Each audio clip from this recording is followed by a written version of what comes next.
Olá, me chamo Thiago Moreno e hoje apresentaremos a aula de estudo dos gases. Então começaremos a aula de estudo dos gases definindo o que é gás, né? Gás é um estado da matéria que não possui forma e volume definidos, composto por partículas, moléculas, átomos, íons ou elétrons, com movimentos aleatórios. Aí então vocês estão vendo duas representações de gases dentro de recipientes, né?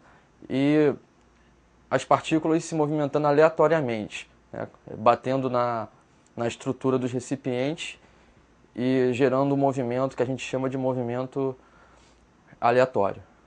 É comum a gente confundir vapor com gás, né? Mas existe uma diferença. Existem, na verdade, diferenças que fazem essas duas características serem diferentes. Então vamos definir o que é vapor. Vapor é uma fase intermediária entre os estados líquido e gasoso. Possui características de ambos os estados. Em temperatura, é inferior à temperatura de seu ponto crítico, ebulição, né? Ou seja, a sua temperatura ainda não atingiu o ponto de ebulição. Gás é um estado físico da matéria. Sua temperatura tem que ser maior do que a temperatura do ponto crítico, ou seja, de ebulição ou de sublimação. Então, a gente tem que um gás ele tem que ter a temperatura superior, né, ao seu ponto de sublimação ou ao seu ponto de ebulição, que a gente chama de ponto crítico. Tá aí duas representações do vapor, né, e outra do gás.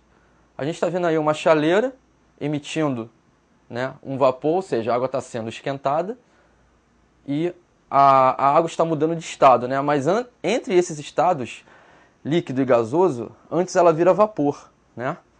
Aí o vapor pode sofrer condensação pela diminuição de temperatura, ou seja, o vapor pode voltar para o estado líquido, né, através da condensação, ou seja, através da diminuição da sua temperatura ou do seu mínimo aumento de pressão. Na outra figura a gente está vendo botijões de gás, né? Esses gás de cozinha que a gente comumente usa em casa, ou seja, o GLP, que quer dizer na sigla gás líquido propano.